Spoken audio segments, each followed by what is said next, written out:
नमस्कार दोस्तों, आज हम देखेंगे आदित्य L1 मिशन के बारे में। इसरो ने रिसेंटली ही आदित्य L1 मिशन को लॉन्च किया था। चंद्रयान 3 की तरह इसका उतना हाइप नहीं हुआ, लेकिन ये मिशन चंद्रयान 3 से भी ज़्यादा इंपॉर्टेंट होने वाला है। ये चंद्रयान की तरह चंद्रमा पर जाकर ये सैटेलाइट लैंड नहीं करेगा, बल्कि एक फिक्स्ड ऑर्बिट में घूमकर सन को प्रॉपरली ऑब्जर्व करता रहेगा। देखिए, किसी स्पेस में जहां पर भी दो सेलेस्टियल बॉडीज के बीच का ग्रेविटेशनल पुल और पुश जो है वो न्यूट्रलाइज हो जाता है, उस पॉइंट्स को हम कहते हैं लैग्रांज पॉइंट्स या लैग्रेंजियन पॉइंट। तो यहां पर जब हम देखेंगे सन और अर्थ के बीच में कुल ऐसे 5 लैग्रेंजियन पॉइंट्स हैं, L1, L2, L3, L4 और L5, जिसमें से जो अर्थ के सबसे करीब है वो है आपका L1 पॉइंट। और यही कारण है कि इस मिशन का नाम है आदित्य L1। आदित्य यानी जो सन का सिनोनिम है, इसलिए आदित्य, और L1 क्योंकि वो जो हमारा सैटेलाइट है वो L1 के हेलो ऑर्बिट में घूमता रहेगा।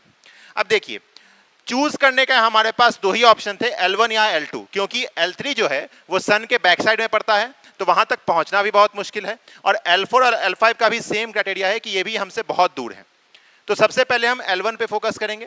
L2 में हमारा जेम्स वेब टेलीस्कोप है, जो कि बाकी फर्दर यूनिवर्स का हमारे पास फोटोज भेजते हैं, नासा के द्वारा जो भेजा गया है। हम यहाँ पे अपने आदित्य L1 को L1 ऑर्बिट में भेज रहे हैं, L1 पॉइंट पे भेज रहे हैं। अर्थ से मैन्यूवर करते करते करते ये L1 पॉइंट के हेलो ऑर्बिट में प्लेस होगा और यहां से प्रॉपरली सन को ऑब्जर्व करता रहेगा। इस सैटेलाइट में जो कोरोनाग्राफ है ये आपको प्रतिदिन 1440 फोटोज भेजेगा, जिसके थ्रू हम स्पेकुलेशन कर पाएंगे सन के डिफरेंट बिहेवियर्स के लिए। इस सैटेलाइट में टोटल 7 पेलोड्स हैं, जिसमें से 4 जो हैं वो आपके मेनली सन के डायनामिक्स को जज करने के लिए हैं, और बाकी 3 पेलोड्स जो हैं वो आपके इस पॉइंट पर पार्टिकल्स और जो एटमॉस्फेयर यहाँ पे जो फील्ड होगा, स्पेसिफिक फील्ड है, उन पर इन सीटू एक्सपेरिमेंट करने के लिए। ठीक है, तो टोटल 7 पेलोड्स हैं, जिसमें से 4 सन को ऑब्जर्व करेंगे, उनके डायनामिक बिहेवियर को ऑब्जर्व करेंगे, और जो बाकी 3 हैं वो यहां पर इन सीटू एक्सपेरिमेंट करेंगे वहां के फील्ड, वहां के पार्टिकल्स पर। एक और सबसे बड़ी बात है, ये अभी तक के सन के सबसे बड़े मिस्ट्री को भी सॉल्व करने का प्रयास करेगा। क्या है अभी तक का सबसे बड़ा मिस्ट्री? तो देखिए, सन के इनर कोर में जो न्यूक्लियर फ्यूजन होता है, उसके कारण लाइट और हीट जो है वो अप्रॉक्सीमेटली 15 लाख डिग्री सेल्सियस पर होता है। बट वही चीज जब हम थोड़ा सा और बाहर निकलते हैं, फोटोस्फीयर पर आते हैं, तो वो घटकर अराउंड 5500 डिग्री सेल्सियस तक रह जाता है, या मान लीजिए 6000 केल्विन तक रह जाता है। और वही चीज फिर से जब हम जो हमारा आउटर सरफेस है, जो हमें बाहर फ्लेयर्स दिखाई देते हैं, वहां पर फिर से यही टेम्परेचर मिलियंस में पहुंच जाता है। तो ये जो सबसे बड़ा मिस्ट्री है कि हीट जो है वो कोल्डर रीजन से हॉटर रीजन में मूव कैसे कर रहा है, और अगर मूव नहीं भी कर रहा है तो फिर, क्योंकि जब दोनों कनेक्टेड है, कोल्डर और हॉटर रीजन, तो जो कोल्डर रीजन है वो और हॉटर क्यों नहीं हो रहा है, वो उसका टेम्परेचर क्यों नहीं बढ़ पा रहा है।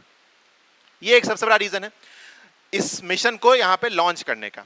तो इस पॉइंट से जब हमारे पास फोटोज आएंगे, बहुत सारे डिटेल्स आएंगे, तो उससे स्पेकुलेशन किया जा सकता है। साथ ही साथ एक और यहाँ पर एजेंडा है कि हम स्पेस वेदर ट्रिगरिंग को भी फोकस करेंगे। क्या है ये स्पेस वेदर ट्रिगरिंग? तो देखिए, सन के कारण बाकी यूनिवर्स में, बाकी जो हमारा स्पेस है उसमें क्या इश्यूज हो सकते हैं, क्या इफेक्ट पड़ते हैं, ये इसको हम कहते हैं स्पेस वेदर ट्रिगरिंग। अब देखिए, सन के फ्लेयर्स के कारण, इसके हीट के कारण कई बार क्या होता है कि हमारे सैटेलाइट्स डैमेज हो जाते हैं। तो हमें पहले से पता होगा, पहले से हम इसके बारे में सतर्क हो सकते हैं, उस पर कुछ और डिटेल्स अगर गैदर करेंगे तो उस पर रिसर्च किया जा सकता है, क्या उसके प्रिवेंटिव मेजर्स लिए जा सकते हैं। और साथ ही साथ जो तीसरा एजेंडा था यहाँ पे मेनली लॉन्च करने का, कि सन के जो 11 साल का साइकिल है, जो इसके मैग्नेटिक फील्ड का साइकिल है 11 साल का, 2025 में ये पीक पर होने वाला है। तो उस प्रॉपर साइकिल को स्टडी करने का भी हमारे पास एक अच्छा मौका है।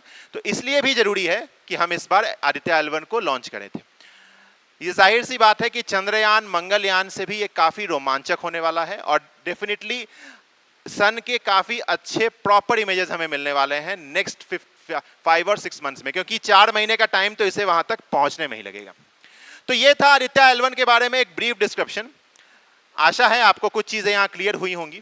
ऐसे ही इंपॉर्टेंट वीडियो शॉर्ट्स के लिए, साइंस एंड टेक के प्रॉपर इंफॉर्मेशन के लिए आप हमारे यूट्यूब चैनल से जुड़ सकते हैं, सिविल एकेडमी IAS-PCS। मिलेंगे फिर कुछ नए इंपॉर्टेंट टॉपिक्स के साथ, नए इंपॉर्टेंट कंसेप्ट्स के साथ। तब तक के लिए जय हिंद, वंदे मातरम।